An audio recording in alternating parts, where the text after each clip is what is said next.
అందరికీ ముందుగా నాగుల చవితి శుభాకాంక్షలు. మేమైతే పండుగ చాలా బాగా సెలబ్రేట్ చేసుకున్నాము. సో మీరు ఎలా జరుపుకున్నారనేది కామెంట్ సెక్షన్లో కామెంట్ చేయండి.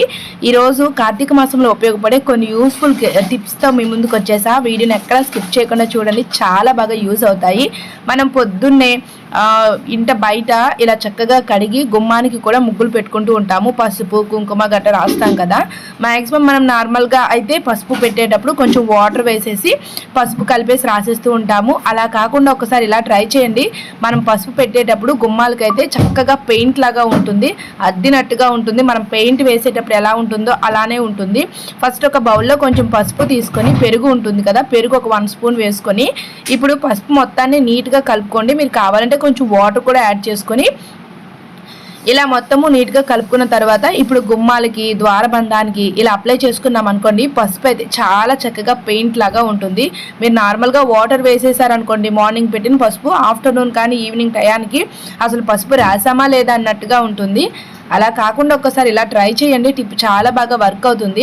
ఈ కార్తీక మాసంలో మన ఇల్లు ఎలా ఉండాలంటే చక్కగా మనం ద్వారబంధం దగ్గర దీపం పెట్టుకొని పసుపు కుంకుమతో చక్కగా ముగ్గులు గట్టు పెట్టుకుంటూ ఉంటాం కదా, పసుపు కుంకుమ పెట్టుకుంటూ ఉంటాము.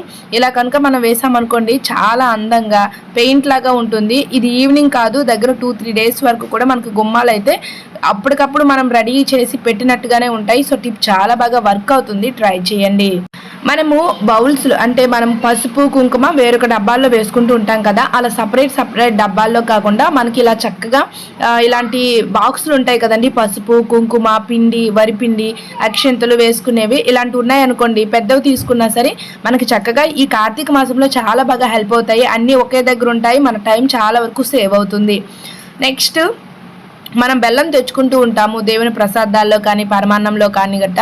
తెచ్చుకునేటప్పుడు మనం తెచ్చుకున్న వెంటనే ఇలా ఒక రాయి లాగా ఉంటుంది గట్టిగా, దీన్ని డబ్బాల్లో స్టోర్ చేస్తే అప్పటికప్పుడు మనం ఏదైనా పిండి వంట చేయాలన్నా లేదా ప్రసాదం ఏదైనా చేయాలన్నా బెల్లం అవసరం అయింది అనుకోండి, దేవునికి ప్రసాదం పెడదామన్నా సరే అది గట్టిగా ఉంటుంది. సో అప్పుడు మార్నింగ్ మన టైం వేస్ట్ అవుతుంది. సో మీరు ముందుగానే చూడండి, ఒక చాకు తీసుకొని ఇలా వీడియోలో చూపిస్తున్నట్టు చిన్న చిన్న ముక్కలుగా కనుక కట్ చేశారనుకోండి, మనకి బెల్లం అయితే చాలా అంటే తురుములాగా వస్తుంది. మీరు తురుముకునే స్లైసెస్ లాంటివి ఉంటాయి కదా, సో అవి ఏవి కూడా తీసుకోకుండా, అంటే పీలర్స్ లాంటివి ఉంటాయి బట్ అవి ఏటి కాకుండా చక్కగా ఇలా చాక్ తోటి తురుముకుంటే మనకి చాలా బాగా యూజ్ అవుతుంది. సో తప్పకుండా ట్రై చేయండి.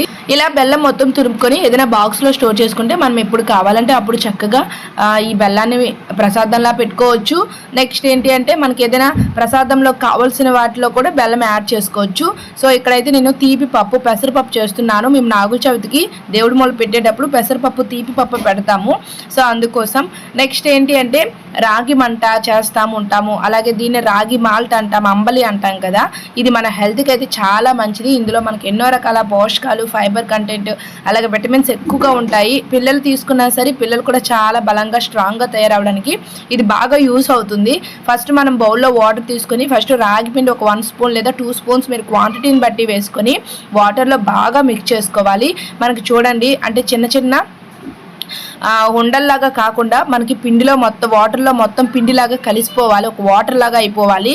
ఇలా స్టవ్ పైన బౌల్లో వాటర్ వేసుకొని వాటర్ బాగా బాయిల్ అయిన తర్వాత మనం ముందుగా రెడీ చేసుకునే దాన్ని ఇలా వంపేసి ఇలా రెడీ చేసుకున్నాం అనుకోండి, మనకు చక్కగా రెడీ అవుతుంది. ఇక్కడ నేను చేస్తుంది వచ్చి రాగి మంట కాకుండా, రాగి మంట అంటే మనకి ఎలా ఉంటుందంటే లూజ్గా ఉంటుంది. సో మనం మార్నింగ్ అట్లా తాగుతూ ఉంటాము. ఇది వచ్చేసరికి నేను తోప అంటామండి మా సైడ్ అయితే. మేము ఇది దేవుడి మూల అంటే నాగుల చవితి రోజు దేవుడి మూల అంటే ఆకుల్లో ఇది కూడా వేస్తారన్నమాట ఓర్పు తీసేటప్పుడు. సో అందుకోసం అన్నము, ఈ తోప, నెక్స్ట్ తీపి పప్పు ఇవన్నీ కూడా పెడుతూ ఉంటారు. సో అందుకోసం నేను మీకు కూడా తెలుస్తుందని ఇలా వీడియో చేశాను. ఎప్పుడైనా సరే పిండి కలిపేటప్పుడు బాగా వాటర్లో ఉండలు లేకుండా కలుపుకుంటే మనకి రాగి మంట అయినా ఇలాంటివైనా చాలా చక్కగా వస్తాయి. మనం మార్నింగ్ ఈవినింగ్ టైంలో టిఫిన్స్ ఎక్కువగా తింటూ ఉంటాము, పప్పును నానబెట్టి కడుగుతూ ఉంటాం కదా. ఇప్పుడంటే మనకి గుల్లపప్పు వచ్చేసింది, డైరెక్ట్గా కొనేసి వాటర్లో నానబెట్టేసి గ్రైండ్ చేస్తూ ఉంటాము, పని త్వరగా అయిపోతుందని. కానీ అందులో ఎలాంటి పోషకాలు ఉండవండి. సో మనము ఇలాంటి పండించిన పప్పు తెచ్చి ఇలా తొక్కతో తెచ్చి మనం నానబెట్టుకొని ఇలా కనుక కడిగామనుకోండి, ఇందులో ఉన్న విటమిన్స్ మనకి చాలా ఎక్కువగా ఉంటాయి. మెయిన్ ఫైబర్ కంటెంట్ ఎక్కువగా ఉంటుంది, మెయిన్ బలం కూడా వస్తుందన్నమాట. సో ఇలాంటి పప్పు మనం వీలైతే మీరు ఇలాంటి పప్పు తీసుకోవడానికి ట్రై చేయండి. మెయిన్ హెల్త్ అన్నమాట. సో మన హెల్త్ చాలా ఇంపార్టెంట్, మన అందరికీ తెలిసిందే.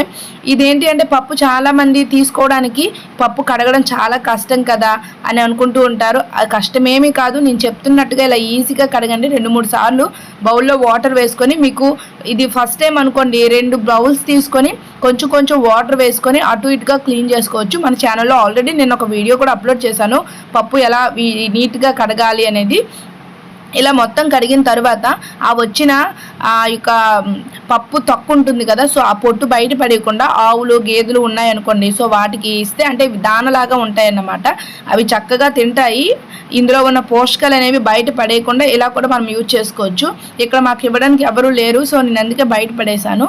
ఇప్పుడు ఏంటి అంటే పప్పు మరీ తొక్క మొత్తం బయటకు పోకుండా కడిగకూడదు. తొక్క కొంచెం పొట్టు ఉన్నది అనుకోండి, అందులో ఫైబర్ కంటెంట్ ఎక్కువగా ఉంటుంది, పోషకాలు కూడా ఉంటాయి, మనకు అందుతాయి. పప్పు గ్రైండ్ చేసేటప్పుడు కూడా మిక్సీలో వేసేటప్పుడు మెత్తగా రావట్లేదు అని అనుకుంటూ ఉంటారు కదా, ఐస్ క్యూబ్స్ ఒక 2-3 పప్పులో వేసేసి గ్రైండ్ చేయండి. అంటే ఐస్ వాటర్ అయినా వేసుకోవచ్చు. మీరు ఒక టీ గ్లాసుడైనా ఐస్ వాటర్ వేసుకున్నారనుకోండి, చక్కగా పప్పు గ్రైండ్ అవుతుంది, స్మూత్గా గ్రైండ్ అవుతుంది. మనకి గ్రైండర్లో ఎలా అయితే గ్రైండ్ అవుతుందో అలానే ఉంటుంది. సో టిప్ అయితే చాలా బాగా వర్క్ అవుతుంది, ట్రై చేయండి.